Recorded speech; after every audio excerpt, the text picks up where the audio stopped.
Greetings.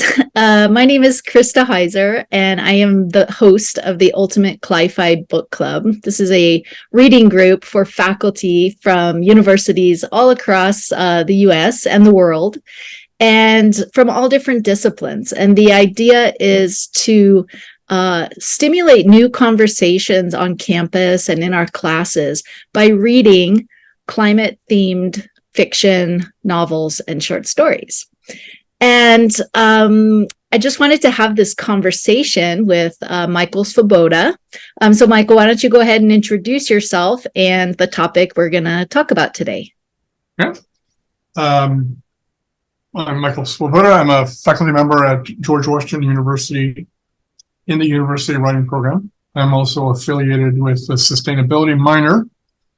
And for approaching 13 years, I've been writing for Yale Climate Connections, formerly the Yale Forum on Climate Change in the Media, and around 2014, I think I began to write about Cli-Fi films in earnest. I had seen a number of them, starting with The Day After Tomorrow, one of the classics.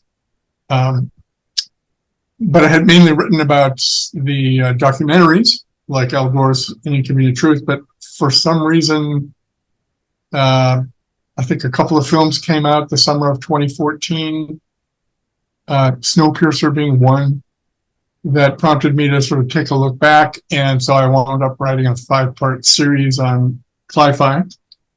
And the way that theme seemed to move through an industry that is very unlike an author sitting by themselves to write a novel.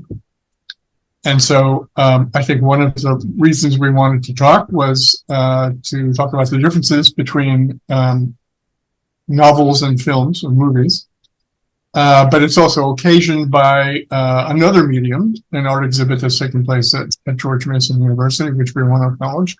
And so these are different efforts by different kinds of artists to envision a climate change future. And we wanted to talk about what are the implications of those efforts, how successful are they? Brilliant. Great. I think we have to mention also Amitav Ghosh and his 2016 book, The Great Derangement, which I think really just identified this moment where these novels and films started to emerge. I saw that book as a call to arts, and Amitav Ghosh was really saying, novelists, the modern novel needs to change to integrate this climate thing that's happening. Mm-hmm. So in my own courses, and also around the same time that you identified, 2014, right? I started teaching post-apocalyptic novels before Cli-Fi was a thing. And I was very interested around 2012, 2014, the same period of time. So it's clear that, something started emerging around that time. And maybe what we're talking about today is what's happening now and where these genres might evolve from this point forward. Mm-hmm. I really feel, so I studied reading theory in graduate school, and I really feel there's something about the reading process. It's interior, and we can read something like, for example, the powerful first chapter of Kim Stanley Robinson's Ministry for the Future, right? This is a wet bulb heat event where millions of people perish, and they're in a lake, sort of baking in the lake. It's just, brutal. And when I read this scene, I feel like I can touch some of the emotions that can be overwhelming with climate change. I can really feel it. And then later in the novel, when he's writing about solutions and different ideas, I feel like I can imagine them in my own mind. And that's what I find so powerful about climate-themed fiction. But what are your thoughts about how we experience these type of scenes, ideas or emotions through film? What does film bring to it? Film is much more of a presentation by the director of how they envisioned somebody else's script. So you have much less autonomy as a viewer in taking in the world. I mean, it's being presented to you. You are kind of invited to identify with the protagonist.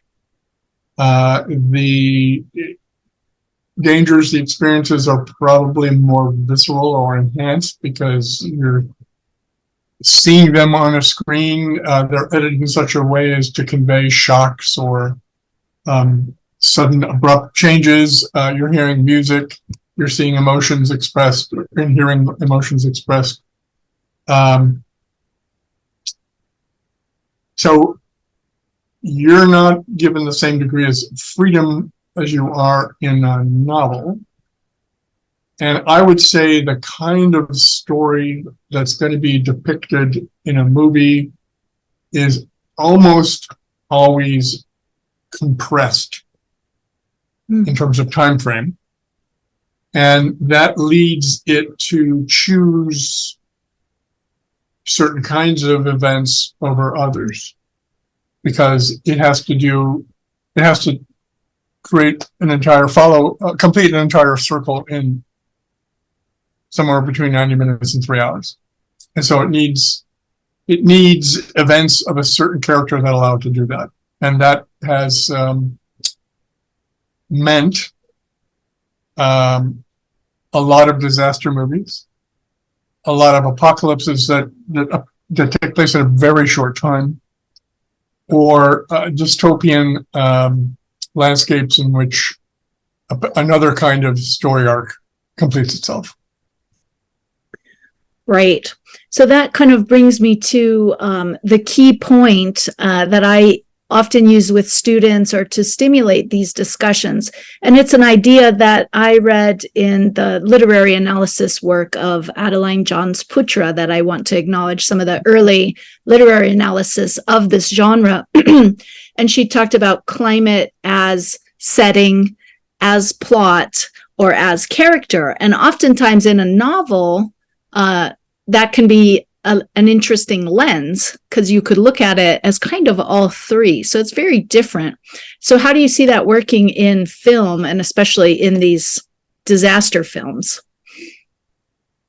So we've been tossing around this word genre a lot. And that means there's a pre-existing story framework that you adopt. And part of the problem with climate change is an unprecedented experience in human civilization. We have not faced this problem before. So all of our stories are about different kinds of conflicts and problems. And so the question is, can you adapt those story frameworks to deal with this new problem? I think novelists are much more sincere in doing that than filmmakers. And so I see a lot of what I would call pretext. That is, filmmakers who have to justify a budget, and a production budget, a promotion budget, and they've got to earn that back in order to do their work. They, I think, are much more reluctant to leave established forms of storytelling. And so they use climate change as a pretext to tell a kind of story they already knew how to tell. And so you can plug climate change in place of nuclear war. You can plug climate change in place of a terrorist attack. There are lots of ways to envision the end of the world, and that's a big seller, apparently, in movies. And so climate change has become one of the new ways of telling let's say, retooling an old story to tell the end of the world, an apocalypse, a dystopia, a disaster.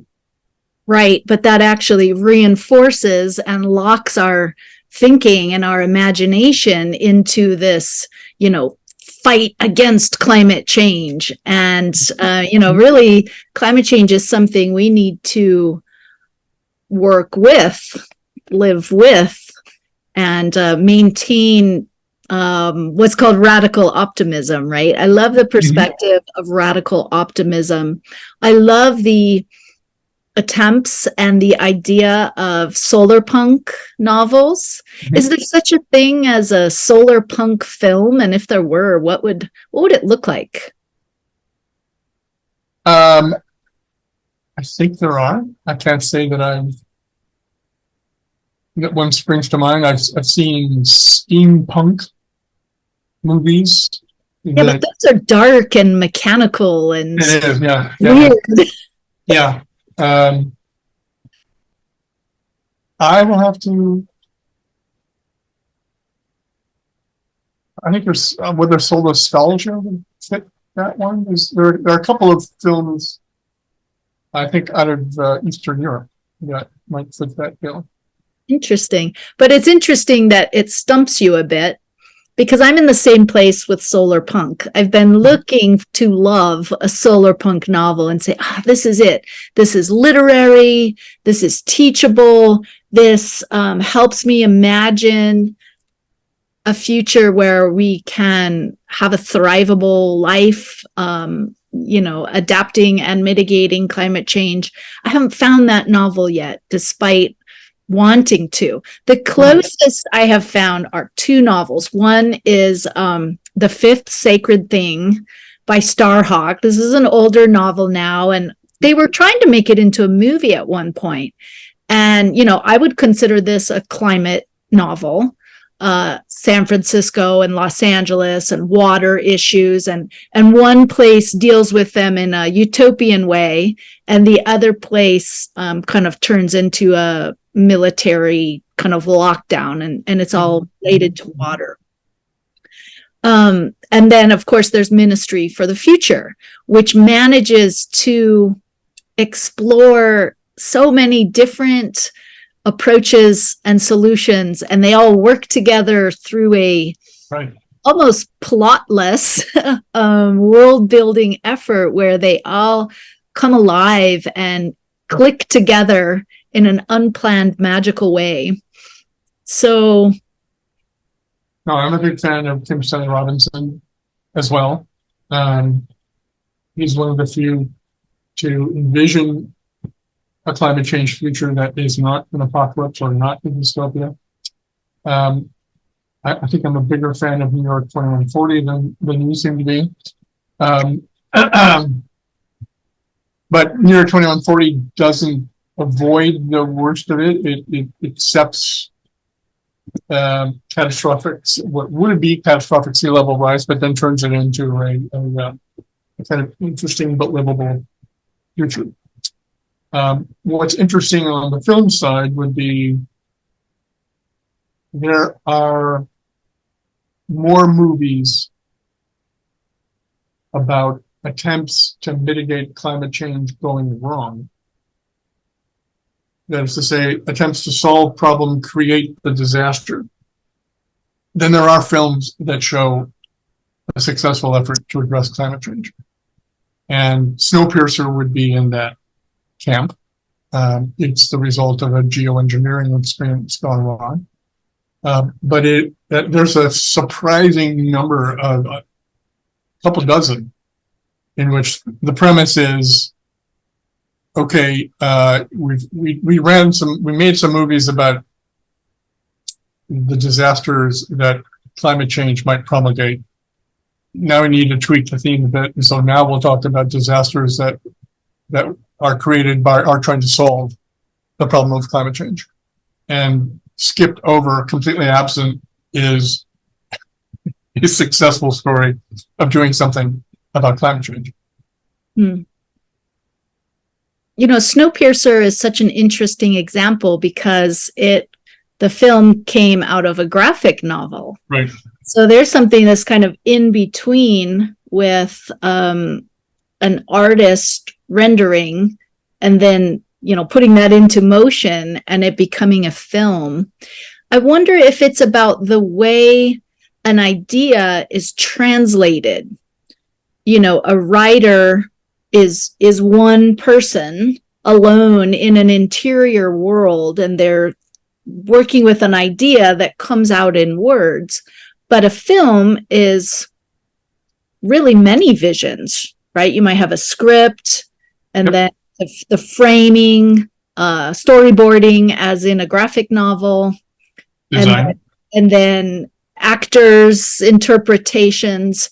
There's many people's vision, and people have to collaborate to create a film and see the director's vision. So I wonder, what's the piece to change the way we imagine in film, for example? Is it the director's vision? Does it come from the script? Well, we both viewed, I think, remotely, the panels at this year's Climate Summit, which was put on by the Good Energy Project. And I was very impressed by the earnestness of the writers. And this was mainly for writers, showrunners, and producers, I think. And how do you incorporate climate change into productions, television and movie productions? And I think all of them were of the view that maybe the first step is to just acknowledge it in programs that are not really devoted to it. That would be a good first step. And I totally agree with that. Yes. Some are being a little bit more ambitious. I remember hearing about the showrunner for the medical show, long-running medical show, just to stick my memory. ER? Huh? ER? Yeah, no. It's the one, it's the successor to ER, I think. Okay. Based on a manual, How did they bring in climate change in a medical drama? That's a fascinating example. They depicted a heat wave in Seattle, and the power goes out. And so how do they deal with potentially lethal heat and performing essential operations while the heat wave is over? It has increased the demand to the point that there's a blackout. And so Grey's Anatomy is the one I'm trying to think of. And that was very impressive. I think it has to come from the first impetus has to come from the writer, or if someone has a series in mind, the series creator. But then everyone has to be brought on board, and that's changing a lot of minds even before you attempt to create your vision. Right. So, what if there could be a real transformation or a paradigm shift? I mean, I talk about paradigm shift in higher ed all the time. How can we really change the way we think about the future? And how would that sort of shift in a director's mind or in a writer's mind lead to changes in storytelling, and a new way of telling stories that doesn't lock us into disaster and fear and one heroic protagonist, right? When you were talking about that Grey's Anatomy episode, I was thinking about the recent tragic fire on Maui. And the stories of it are not about the fire as the villain or the enemy to be conquered. The stories that come out of it are about communities and how people come together, solve problems together, untangle and heal past traumas and mistakes that have been made. There's no blaming fire or flood. It's more shifting how we think about maybe addressing some of these problems. First, in our imagination, we have to retrain our imaginations to see these stories differently. Agreed. And I think this summer's events, including the fires on Maui, have started that process. I think in the Northeast, where no one had really experienced wildfire smoke in that way, this was a disturbing disruption of everyday life. It made climate change immediate, real, and dangerous. And I think it's happening in response to the prolonged and record-breaking heat waves. I'm not aware of them. Apart from the Grey's Anatomy episode I just mentioned, lethal heat really hasn't been depicted in sci-fi movies, even though it's produced some truly stunning disasters. The fatalities in France in 2003 during their summer heat wave, there was 1,500 people that died in Paris alone in a 2-week period. And some of the scenes were pretty grisly. My understanding is there was a kind of a fictionalization of that. But instead, in the United States and to some degree around the world, we were creating ice ages because we were replicating the day after tomorrow.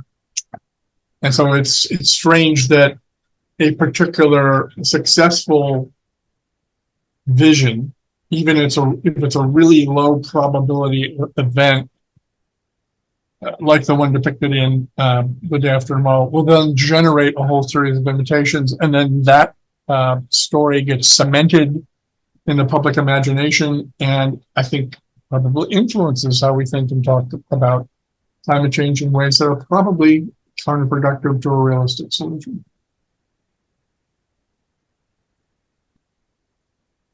Yeah, I was thinking as you were talking, I was thinking about a video that a friend of mine put on Facebook a few years ago when they were having a lot of smoke in the Bay Area.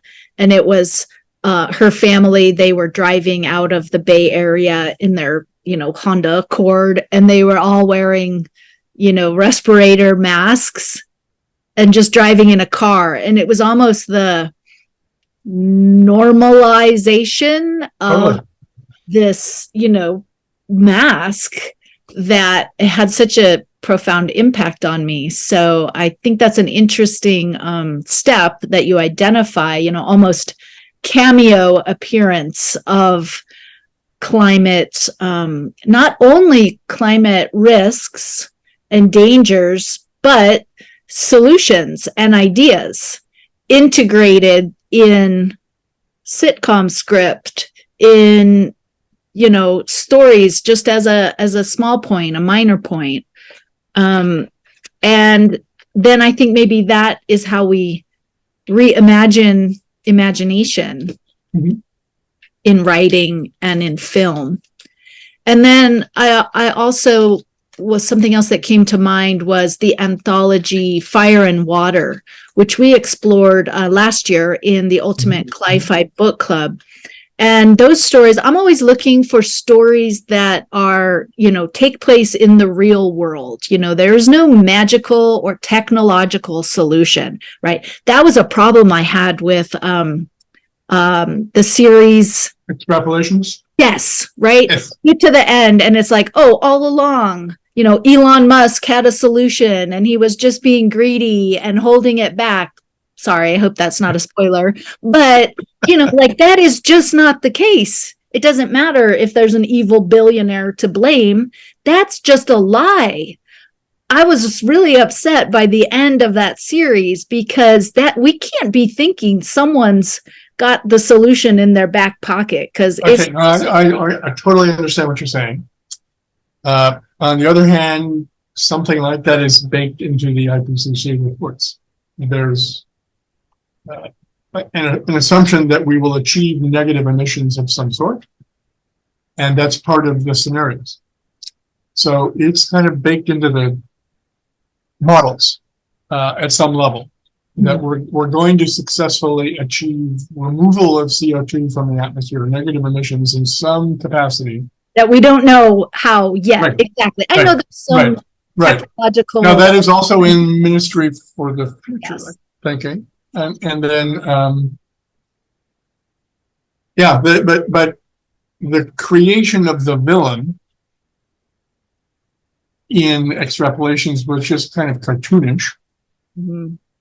And then if you think about what's left out, and you think about Apple as the creator of this, you kind of wonder whether there's a kind of self-serving censorship in the way that climate change was envisioned. China is pretty much absent.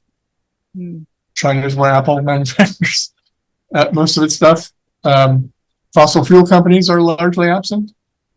The villain is the nearest equivalent would be Monk or Bezos or Zuckerberg, competitors of Apple. So it's kind of a strange way. It's a strangely specific path through the next 70 years. That it's a new program that's being kind of laid down for us to believe in. Yeah. But that's not what I want to believe in. I want to believe on humans being able to change our, not just our behavior, like our consumer behavior and our, tote bags and what we drive, but our relationship to the earth and each other. And that's not a techno fix. That's that's an imagination fix. So, this exploration of literature, fiction, stories, storytelling, graphic novels, art, the art exhibit that brought us together in this conversation, and film it's not the small thing. It's the thing. Like the imagination sets the path for the learning, collaboration, technology, experimentation. We experiment first in our minds and in our imagination, and then the only way we can share those imaginations is through story and film. So it's a big deal. Yeah. I hesitate to mention this because the film is so hard to get. One of the things I did appreciate about Extrapolations was, and you alluded to it when talking about the collection Fire and Water. Fire and Water. Stories from the Anthropocene. Yeah. Fire is also significantly underrepresented in sci-fi. I think that's also the case in novels, that the fire risk, or fire as an iconic image of climate risk, has only emerged in, I would say, the last 3 or 4 years. So it was interesting that they picked up on it. But there's a 1993 made-for-TV movie called The Fire Next Time, which the title puts a greater emphasis on fire than the 2-part, 3-hour TV movie does itself. But they do engage fire in California, forest fire and wildfires in California as one of the risks. And in fact, they go through a whole series of climate risks. They also looked at ways of types of mitigation that might be done, types of adaptation that might be done. And the hero goes through, who's a small shrimper, owns a small fishing operation that's experiencing difficulties due to the warming of the Gulf and the disappearance of the shrimp grounds, fishing grounds. His house and his business are wiped out by a Category 5 hurricane that strikes Louisiana. This is being depicted in 1990, and it's set in 2017, I should say. But he goes through an evolution, engages with 4 different kinds of environmentalism, and winds up with a model of Amish simplicity, where you can reduce your engagement with technology without losing it entirely. And the emphasis is upon your family connections. And so I found that a surprisingly rich early engagement with climate change, much more varied and much more tied to the realities than what would follow. And apparently that was due to the advice, consultation with Stephen Schneider, a climate scientist who passed away a few years ago. But he appears as himself in the film, talking about why the hurricane was so strong. But he gave them realistic advice on so what would climate change look like in 25 years from the year that they were making this. And I think the writer was kind of unencumbered by a bunch of other efforts to engage climate change, so he can kind of do it in his own way on his own, and there weren't any audience expectations of flash freezes or sudden buildings being blown apart by winds, or a lot of iconic imagery that evolved over the next 10 to 15 years in depicting climate-related disasters or climate apocalypses. Mm-hmm. So sometimes you have to free yourself from even successful, commercially successful films that previously have engaged climate change into, I think, more realistically and optimistically engage it. Right. Well, thanks for describing that film. You said it's hard to find The Fire Next Time. Mm-hmm. As you were talking, I was wondering, what if we could have a series that was, calm, people living simple, not necessarily Amish, but just in the future doing calm, everyday, normal things like gardening or, making meals together. I wonder if that could become a thing. People have such high anxiety now, and the shows we watch and the stories we read just are really fueling it, perpetuating this fear of the future, this anxiety about apocalypse. What if we could create a balm to that? Mm-hmm. Mm-hmm. And just have a reality show that was calm and normal and showed human resilience and competence, not heroism and like triumph over the elements, just calm competence. And that actually made me think of the art exhibit that we were talking about in relation to this exhibit at GW that I saw in Barcelona, and it was called After the End of the World, El Fin de Mundo. And it had this room that was a living room in a Kim Stanley Robinson novel, future, like Kim Stanley Robinson designed it. And, there was a little kitchen, and there was little hydroponic tanks where the family grew, greens on their countertop, and, newspapers with ordinary articles about crazy things that were happening in the future, mm-hmm. but dialing it back to ordinariness. And I wonder if ordinariness is really what we need in film and in our stories, just to be able to see ourselves living in a new way. And that takes me back to the importance of literature, because I feel that being able to sit still and read a book and then talk about it with someone you care about, like, this is a productive human pastime. Reading is good for us. It's good for your mental health. You can talk to others about books. It's how we cast ourselves into the future. It's how we stay connected to the past. So I guess I'll let those be sort of my closing thoughts about where these genres of cli-fi fiction and cli-fi film might be headed. What's your closing thought? As we were talking, I was thinking of a documentary that had fictional elements in it, and that's 2040. And that was a surprisingly upbeat documentary. And he has conversations with people who are creating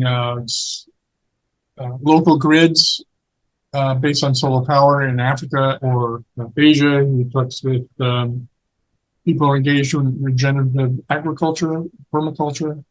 He talks with people who are engaged in kelp farming. So he says he shows we have the technologies that we would need to solve this by 2040. And then he envisions scenes with he has a young daughter. And in the documentary scenes, we see the young daughter. But then he has scenes in which he imagines his daughter as a college student. And in the world that has solved the problem. And ironically, it ends with a scene that's very similar to the celebration at the end of Ministry for the Future when they hit a milestone. Mm-hmm. And there's a global celebration of having worked together to achieve that milestone. And I think I'd like to see that guy do a whole movie. So that is I think a possibility. I think the analog for the kind of experience you're talking about with reading, and many writers talked about it this summer, was instead of watching movies alone on a screen, going to a theater was at least a step toward a communal experience. Mm-hmm. And we need that. So communal experiences that show know-how and agency in this context, I think, are vital. Great. Thank you, Michael. I enjoyed this conversation.